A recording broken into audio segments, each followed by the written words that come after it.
Hoy, ikaw! Sira ulo. Ako? Turuan kita kung paano matulog ng mahimbing. Wow naman! Narinig ko na yan. Wow! Paano? Una, tumabi ka sa akin. Ay, galing yan. Ayoko. Ano? Baka magalit sa'yo. Si Misigado. Buti pa. Gago! Sumama kayong dalawa sa akin. Sabay ko kayong lalambingin.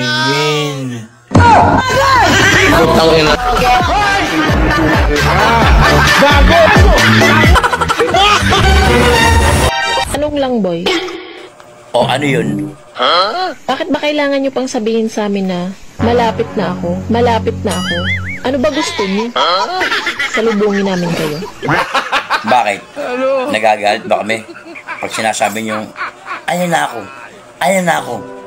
May kasama pang mura. Putang ina.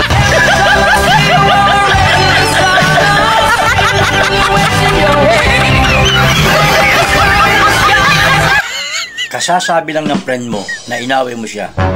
Bakit mo siya inaway? Siya ang dahilan kung bakit nagkagalit ang buhay ko.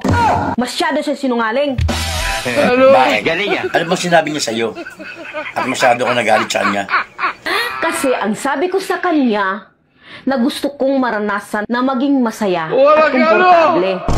O, tapos, anong sabi niya sa'yo? Wow naman! Ang sabi niya, Wow. mag-asawa na daw ako. Wow. Para oras-oras, minuto-minuto, masaya. Pati langit daw makikita ko na. Sobrang sarap at saya. O, tama naman ang sinabi ng friend mo. Mas boto ko sa sinabi niya. Hindi mo na siguro naintindihan. Hindi tama. Mula nung nag-asawa ako, hindi ko man lang nakita yung langit na sinasabi niya. Sira ulo. Kaya ka pala nagagalit. Dahil hindi mo nakikita ang langit na sinasabi niya. Eh, ano nga pala lagi mo nakikita? Iitlog mo lang lagi nakikita ko eh. Putang ina.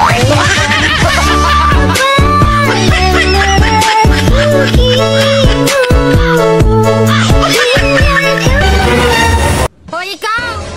O, ikaw na naman. Mukhang init ng ulo mo ah. Bakit? Pag ex na, ex na! Oo naman. O, anong problema dun? Hindi yung papansin ka pang hayop ka! Kaya galit ka? Magpasalamat ka nga. Kahit ganito ang itsura ko, pinapansin pa kita.